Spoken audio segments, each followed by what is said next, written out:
Winterspell is out, and I have to see if there's anything that I can put in my Dumb Chickens deck to make it that much dumber or that much more awesome. Hello there, Lorcana lovelies. Today I am testing out some updates that we have made to the HeiHei combo list. Now, I will say that even though there was some stuff that was released in Winterspell for the HeiHei combo list, there wasn't a huge amount that once we tested it felt great. I do have a new list for you, and it is a Winterspell list, but there's no Winterspell cards in it. So let's go into the list that I've got as play testing against Purple Steel. All right, so this is my Dumb Chicken list version 3.1 or 3.2, something like that. Now, I will say that as you take a look at this, you'll notice that there is a couple things that we've changed. We've gone back to playing Mufasas, and we have done a couple other things with it to try to kind of like get some really good interactions. So what we had noticed with it was that we had kind of cut out the Mufasas because 7 is the magic number for HeiHei.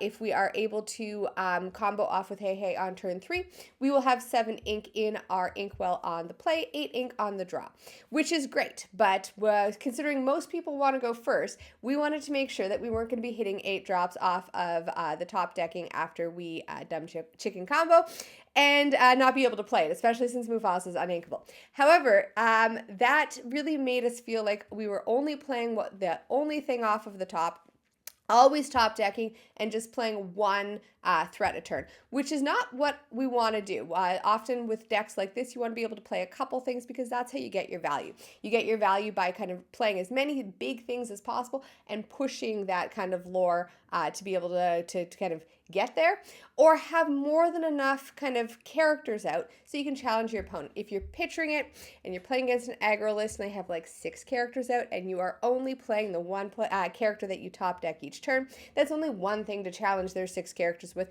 They're going to win that race. So here is a version of Dumb Chicken that we've made that wants to go second. So this was a really bad habit to try to break here because the amount of times we sat down, rolled the dice, won the dice, I'll go first. Nope, that's not what I meant. I meant I want to go second. So this is Dumb Chicken that wants to go second. What we're looking at here is a lot of the same core that we had before. There is the small HeiHeis that kind of go up into the big HeiHeis.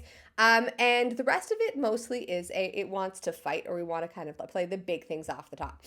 Mufasa we put back into it because it is a fantastic feeling being able to play Mufasa off of like the top deck off of HeiHei would be great because you get 2 cards back. You can ink one of them right away, and then you're again back at 7 ink to be able to play anything that you've got off the top there, or back in your hand. We have kind of the Vincenzos, and we have Kakamuras to be able to do damage. Vincenzo when he comes in, Kakamura when it is questing, so long as you can discard a card. And again, the 8 drops make that kind of possible.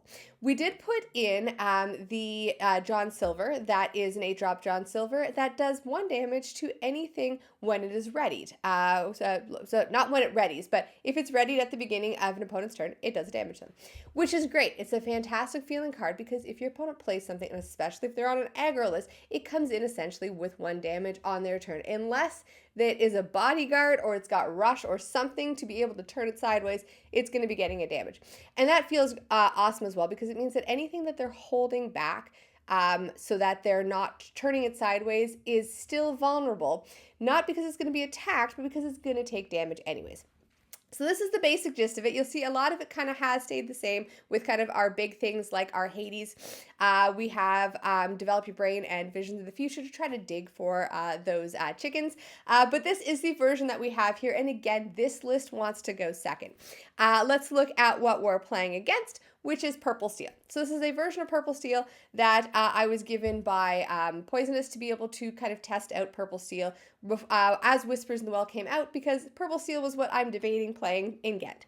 I really like Purple Steel. I really like the tempo lists. I love the idea that you have answers in your hand. You have enough kind of like of the tempo pieces for the aggro strategy, things to quest. You have some fighters to be able to challenge in, and you have some songs to be able to do damage to characters. It feels like it is a best of all worlds, which is why in a lot of tournaments that we're seeing, it's like 50% Purple Steel. It's because it is a good deck with no bad matches. Now, it doesn't have those auto win matches. It doesn't have the matches where it just kind of dominates and is going to roll over your opponent and is going to win. It doesn't have any super bad matches either, where it's just an auto lose to it. It is a good solid deck. That's like making it 50% of the room, or at least, in Whispers in the Well it was. So this is the version that I was originally thinking. It's a mixture of kind of go wide aggro, because it totally can do that. It's got a lot of little questers. And a lot of kind of little characters to be able to empty your hand out. It's got Dumbo to be able to draw cards. It's got Demona to be able to draw cards and turn your opponent's stuff sideways. And it's got, your fight options too. It's got a couple Calhouns and Elsa's there. So that is what we've got for today. Let us go take a look at how the gameplay goes and see how the idea of going second with Dumb Chicken is able to kind of function here. My hopes are that we can see just kind of every Mufasa coming here, but let's go into the gameplay. So we're going into game 1 here. So I am on the purple steel and Josh is on the HeiHei list. We always kind of fight over who gets to play HeiHei. I get to lead with purple steel. My ideal here is to be able to take out that little HeiHei as quickly as possible, and leading with being on the play with purple steel means that I could possibly do it if I have strength of raging fire. So that's what I want to mulligan for. On Josh's end here with the HeiHei deck, what he wants is what HeiHei has always wanted, which is a little chicken and then the 3-drop chicken. And if it's possible that that little chicken could be taken out, you don't want to play it. So Josh does get the big HeiHei, and he shifts it up to be able to put all of his cards into his inkwell. And like I said before, this is a version of the deck that wants to go second to guarantee that it has 8 ink. Right off the top, Josh gets a Sir Ector. So he doesn't get the 8 ink that he would need for the Mufasa or the John Silver, but Sir Ector is a guaranteed kind of thing that is very difficult for me to deal with. After Sir Ector, he gets a Vincenzo, and looking at the other side of the board, I have a Genie, a Hook, and a Calhoun. So Josh is able to quest up to 9 on turn 5, which is pretty good here. Plus he has a 2/8 that quests for 3 and a Sir Ector, so a 7/10. Anything that I quest with, he can take out easily. So with the HeiHei deck right now, what Josh has to kind of figure out and prioritize is, does he want to take out my characters, or does he want to quest? Now, I'm not going to give him that option. I don't turn my stuff sideways. Josh gets a Mufasa, which is exactly what we want here. You don't have to ink up any more because we have the Mufasa. He gets to pull 2 cards back from his inkwell when he gets Mufasa, and next turn he's going to be able to play 2 things. Now, it's not going to be necessary because he's already at 17 lore, which means that there's really nothing I can do here to be able to win. I have to be able to take out a whole bunch of his characters, so the best I can do is Strength of a Raging Fire, but it doesn't even take out his characters. It does enough to that I can kind of take it out with a Strength and a character on top of it, but the Dumb Chicken deck, their characters are just too big for most decks to be able to deal with. So there we go, Josh quests to 26 for game 1, and now we're going to go on to game 2. So he is going to be on the draw again, which again is where this deck wants to be. So he leads again with a chicken. I've got an Olaf out. I play a dock with no trigger. Idea here is I want to be able to Strength of Raging Fire the HeiHei, if possible, to be able to get rid of it. I do get the Strength of a Raging Fire, but he has the backup chicken, which means that there's nothing that I can really do about that. He does get to do the HeiHei combo on turn 3. And on top of that, he also gets to attack my Olaf, which means that I'm empty board it now. I play a Calhoun and a dock because I want to be able to have something to challenge in his characters with, but that HeiHei has resist, and I'm not going to be able to take it out. Pretty poor top deck on Josh's part, not the worst.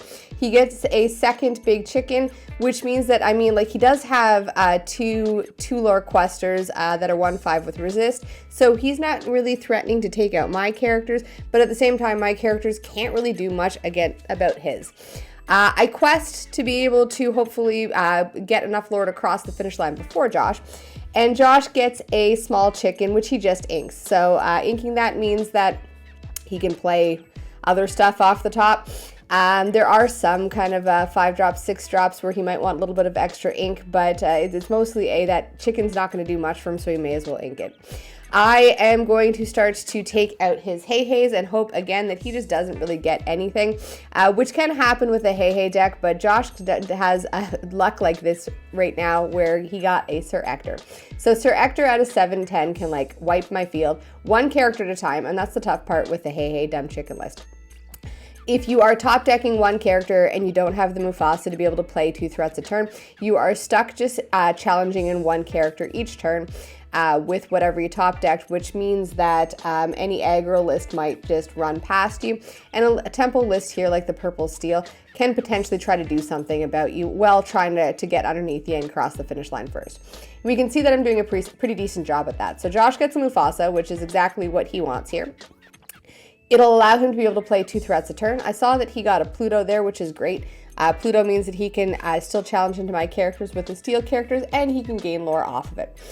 However, looking at my board state here, it is everything quests for 1, but I do have enough characters that it's problematic. Back to my turn here. So 2 Docs, a Cobra, a Calhoun, and a Cheshire Cat. Again, it's questing for 5 a turn for me. I'm going to Strength of Raging Fire to finish off the Sir Ector, and then I'm going to play a Doc and quest up to 16. With just the Mufasa out, the tough part here is that Josh wants to use the Mufasa to quest to be able to play 2 threats a turn. However, he does need to take out my characters, and there's just not a way for him to be able to take out this many characters. So this is where the HeiHei deck can struggle a little bit, because it needs the amount of characters to challenge in to deal with aggressive decks like the one that I'm playing right here. Going on to game 3, Josh again gets to choose if he's on the play or the draw. He wants to be on the play this time. I think he said that my deck was a little bit too fast, and he thought that that extra turn or cutting me off from being able to Strength of Rage and Fire him would make a big difference. So he leads with a small chicken, I lead with a hook and a Shmee. And since I am going second, it means that there's no way that I can Strength of Rage and Fire that chicken, so Josh gets a guaranteed turn 3 HeiHei combo there. So he's only at 7 ink as opposed to the 8 ink that we want to be with this deck, because this deck does have a couple of 8 drops. However, running the numbers, it's far more likely he's going to get something he can play than something he can't. So he gets a small chicken here, and the reason that he chooses to ink it as opposed to play it is because he wants to be able to get that be at that 8 ink in case he draws the John Silver or the Mufasa. So my turn here, I challenge into his chicken, I take it out, and it's a good thing that Josh did ink that chicken because he does get the John Silver. So this John Silver is pretty neat. It says that at the beginning of Josh's turn, any characters that are readied on my side of the board take 1 damage, which is pretty rough. It means anything that I play, unless it has like Rush, takes a damage at the beginning of Josh's turn, and anything that I'm trying to keep up to stay safe also takes a damage. Josh gets an Arthur, which means that his John Silver has resist +2 and can challenge readied characters. So he swings into a Doc, takes absolutely 0 damage, and we're able to kind of continue on there. So Josh is in a pretty good board state. The John Silver and the Arthur are pretty good top decks from Div Gotten. I'm going to use Dumbo's ability to quest and gain some cards, gain some lore. Josh top decks is Sir Ector. That Sir Ector has come out every single game, and this means that he can start to challenge into my characters. So you can see here he's not prioritizing pushing gaining lore as much as he's prioritizing trying to keep my field nice and small. If he's got a character left over afterwards he's not doing anything with, he may as well quest, which is what he does there, because he does want to cross the finish line. But my deck can go wide, which means he does need to control my deck. I'm going to play a Cheshire Cat, which normally feels amazing. Moving that damage around is normally enough to kill something. It's not with this HeiHei deck because everything is just so big. I quest with who I've got. Main reason for that being everything's going to take a damage on Josh's turn anyways if it's ready, so I may as well play a quest with everything. Josh plays the Headless Horseman, so this says each player draws the top 3 cards of their deck, and then discards 3 cards at random. So for Josh, it's all of the cards he just drew. For me, I messed this up here, so I put them back in there, and Josh picks 3 cards to discard, and it does 2 damage for every action discarded this way. So he's able to use that as a way to kind of clean up my field a little bit there, challenge into things, and quest up to 11. So 11 to 13, it is pretty evenly matched here, but again, if you look at the size of the characters on Josh's board, they're just so much bigger. And there's not a huge amount I can do about that. 2 Cheshire Cats, amazing, that feels great. but there's not enough damage to really move around to feel like I can actually take out his characters. So I put some damage on Arthur with the Strength of Raging Fire, and then I take it out with the hook. But again, I'm looking at characters that are just too big for me to actually deal with. My only out here is trying to go past him. However, his characters also quest for a lot, and that's the whole idea with this deck. So he plays another Headless Horseman and is able to he's got 2 actions in his hand there, so he takes out my genie, and then he's going to again chip away at my field by taking out my Cheshire Cat and questing up to 16. So there's nothing I can do about this here. Josh will have the game here, but you can see even if I can play out a lot of characters in my hand, again how Josh is able to just control that field with his big characters. So Josh wins in 3. So this is kind of my updated version of Dumb Chicken. I do really wish that I was able to put some Winterspell cards in it. I did look at the Pete that kind of when he quests, you get to look at the amount of cards that is underneath him, or amount of cards on the top of your deck that's equal to underneath him, and put one into your hand. That was interesting, but it wasn't necessarily as impactful as I really wanted it to be. It also only quests for 1, and the nice thing about Dumb Chicken is the amount of characters that quest for a lot makes it so you can kind of cross that finish line quicker. The better build that we have seen that we like the idea of right now is the going second build. The idea that no matter what, you're going to be able to play those 8 drops off of the top, which would be in this case the Mufasa or the John Silver, and both feel really impactful.